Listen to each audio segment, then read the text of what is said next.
नमस्ते दोस्तों, स्वागत है आप सबका हिंदी साहित्य वाटिका में। आइए सुनते हैं शिल्पी सतीजा जी द्वारा लिखी कहानी तुम्हारा जवाब नहीं। अपनी शादी का वीडियो देखते हुए मैंने पड़ोस में रहने वाली वंदना भाभी से पूछा, क्या आप इस नीली साड़ी वाली सुंदर औरत को जानती हैं? इस रूपसी का नाम कविता है। यह नीरज की भाभी भी है और पक्की सहेली भी। ये दोनों कॉलेज में साथ पढ़े हैं और इसका पति कपिल नीरज के साथ काम करता है। तुम यह समझ लो कि तुम्हारे पति के ऊपर कविता के आकर्षक व्यक्तित्व का जादू सिर चढ़कर बोलता है। मेरे सवाल का जवाब देते हुए वे कुछ संजीदा हो उठी थी। क्या आप मुझे इशारे से यह बताने की कोशिश कर रही हैं कि नीरज और कविता भाभी के बीच कोई चक्कर है? मानसी, सच तो यह है कि मैं इस बारे में कुछ पक्का नहीं कह सकती। कविता के पति कपिल को इनके बीच के खुलेपन से कोई शिकायत नहीं है। तो आप साफ साफ यह क्यों नहीं कहती कि इनके बीच कोई गलत रिश्ता नहीं है? स्त्री पुरुष के बीच सेक्स का आकर्षण नैसर्गिक है। यह देवर भाभी के पवित्र रिश्ते को भी दूषित कर सकता है। जल्द ही तुम्हारी कविता और कपिल से मुलाकात होगी, तब तुम खुद ही अंदाज़ा लगा लेना कि तुम्हारे साहब और उनकी लाडली भाभी के बीच किस तरह के संबंध हैं। यह बात मेरी समझ में आती है। थैंक यू भाभी। मैंने उनके गले से लगकर उन्हें धन्यवाद दिया और फिर उन्हें अच्छा सा नाश्ता कराने के काम में जुट गई। पहले मैं अपने बारे में कुछ बता देती हूँ। प्रकृति ने मुझे सुंदरता देने की कमी शायद जीने का भरपूर जोश व उत्साह देकर पूरी की है। फिर होश संभालने के बाद 2 गुण मैंने अपने अंदर खुद पैदा किए। पहला, मैंने नए काम को सीखने में कभी आलस्य नहीं किया और दूसरा यह है कि मैं अपने मनोभाव संबंधित व्यक्ति को बताने में कभी देर नहीं लगाती हूँ। मेरा मानना है कि इस कारण रिश्तों में गलतफहमी पैदा होने की नौबत नहीं आती है। जिंदगी की चुनौतियों का सामना करने में मेरे इन सिद्धांतों ने मेरा बहुत साथ दिया है। तभी वंदना भाभी की बातें सुनने के बावजूद कविता भाभी को लेकर मैंने अपना मन साफ रखा था। हम शिमला में सप्ताह भर का हनीमून मनाकर कल ही तो वापस आए थे। मैं तो वहाँ से नीरज के प्रेम में पागल होकर लौटी हूँ। लोग कहते हैं कि ऐसा रंगीन समय ज़िंदगी में फिर कभी लौट कर नहीं आता। अतः मैंने तय कर लिया कि इस मौज मस्ती को आजीवन अपने दाम्पत्य जीवन में जिंदा रखूँगी। उसी दिन कपिल भैया ने नीरज को फ़ोन करके हमें अपने घर रात के खाने पर आने के लिए आमंत्रित किया था। वहाँ पहुँचने के आधे घंटे के अंदर ही मुझे एहसास हो गया कि इन तीनों के बीच दोस्ती के रिश्ते की जड़ें बड़ी मजबूत हैं। वे एक दूसरे की टांग खींचते हुए बात बात में ठहाके लगा रहे थे। मुझे कपिल भैया का व्यक्तित्व बहुत प्रभावशाली लगा। वे जोरू के गुलाम तो बिल्कुल नहीं लगे, पर कविता का जादू उनके भी सिर चढ़कर बोलता था। मेरे मन में एकाएक यह भाव उठा कि यह इंसान मजबूत रिश्ता बनाने के लायक है। अतः मैंने विदा लेने के समय भावुक होकर उनसे कह दिया, मैंने तो आपको आज से अपना बड़ा भाई बना लिया है। इस साल मैं आपको राखी बांधूंगी और आपसे बढ़िया सा गिफ्ट भी लूँगी। श्योर। मेरी बात सुनकर कपिल भैया के साथ साथ उनकी माँ की आंखें भी नम हो गई थी। मुझे बाद में नीरज से पता चला कि उनकी इकलौती छोटी बहन 8 साल की उम्र में दिमागी बुखार का शिकार हो चल बसी थी। अगले दिन शाम को मैंने फ़ोन करके नीरज से कहा कि वे कपिल भैया के साथ ऑफिस से सीधे कविता भाभी के घर आ जाएं। वे दोनों ऑफिस से लौट रही कविता भाभी के पीछे पीछे ही घर में घुसे। यह देखकर उन सब ने दांतों तले उंगलियां दबा ली थी कि कविता भाभी का सारा घर जगमग कर रहा था। मैंने कविता भाभी की सास के बहुत मना करने के बावजूद पूरा दिन मेहनत करके सारे घर की सफाई कर दी थी। कविता भाभी की सास खुले दिल से मेरी तारीफ करते हुए उन सबको बार बार बता रही थी, तेरी बहू का जवाब नहीं है नीरज। कितनी कामकाजी और खुशमिजाज है यह लड़की।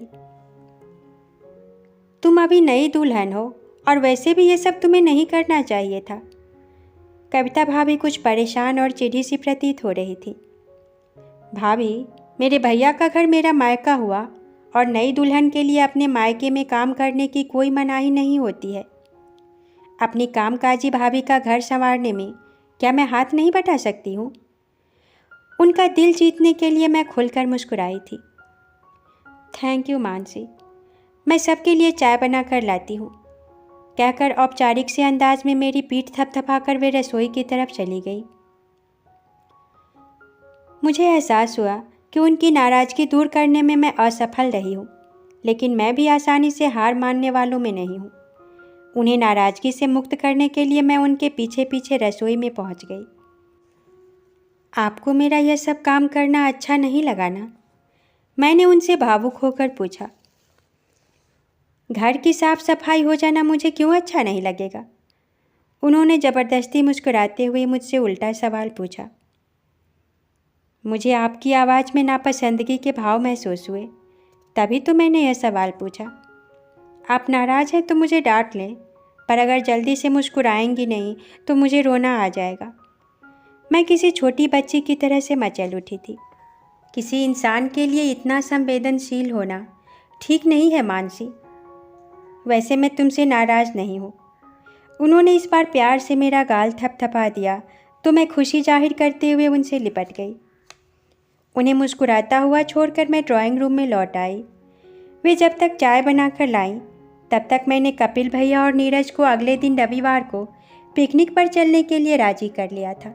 रविवार के दिन हम सुबह 10 बजे घर से निकलकर नेहरू गार्डन पहुंच गए। मैं बैडमिंटन अच्छा खेलती हूँ। उस खूबसूरत पार्क में मेरे साथ खेलते हुए भाभी की सांसें जल्दी फूल गईं। चाय बनाने का यह मौका चूकी नहीं थी।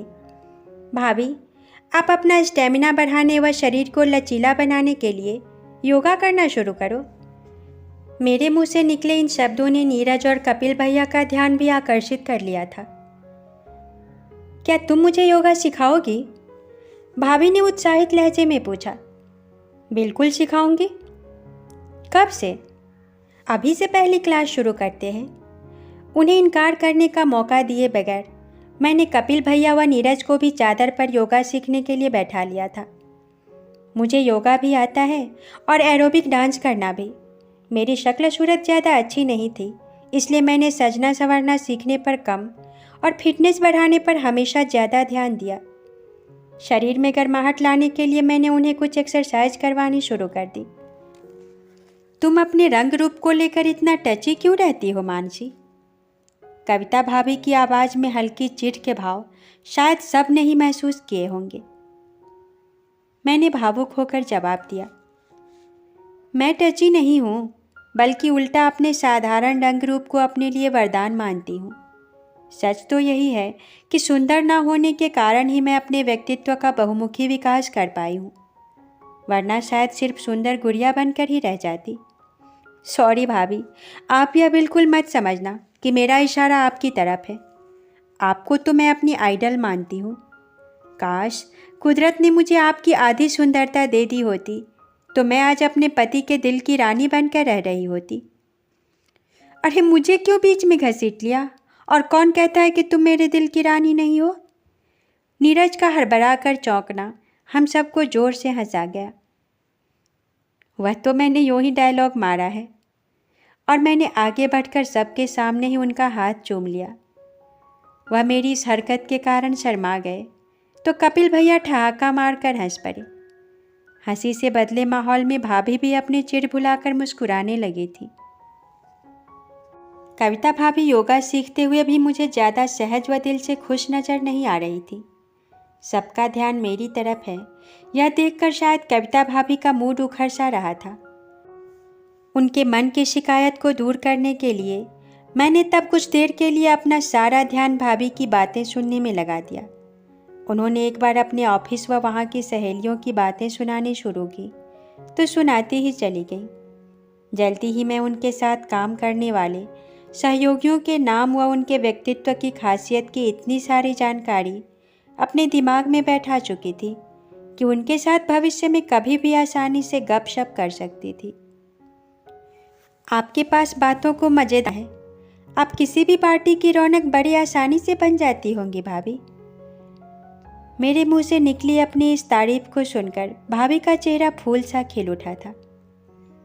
उस रात को नीरज ने जब मुझे मस्ती भरे मूड में आकर प्यार करना शुरू किया तब मैंने भावुक होकर पूछा, मैं ज़्यादा सुंदर नहीं हूँ इस बात का तुम्हें कितना अफसोस है? बिल्कुल भी नहीं, वह मस्ती से डूबी आवाज़ में बोले। अगर मैं भाभी से अपनी तुलना करती हूँ तो मेरा मन उदास हो जाता है। पर तुम उनसे अपनी तुलना करती ही क्यों हो? आपके दोस्त की पत्नी इतनी सुंदर और आपकी इतनी साधारण। मैं ही क्या, सारी दुनिया ऐसी तुलना करती होगी। आप भी जरूर करते होंगे।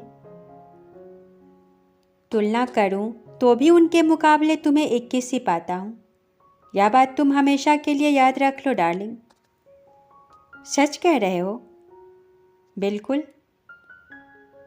मैं शादी से पहले सोचती थी कि कहीं अपने साधारण रंग रूप के कारण अपने पति के मन न चढ़ सकी तो अपनी जान दे दूंगी। वैसा करने की नौबत कभी नहीं आएगी, क्योंकि तुम सचमुच मेरे दिल की रानी हो। आप अगर कभी बदले तो पता है क्या होगा? क्या होगा? मैंने तकिया उठाया और उन पर पिल पड़ी। मैं तकिए से पीट पीट कर तुम्हारी जान ले लूंगी।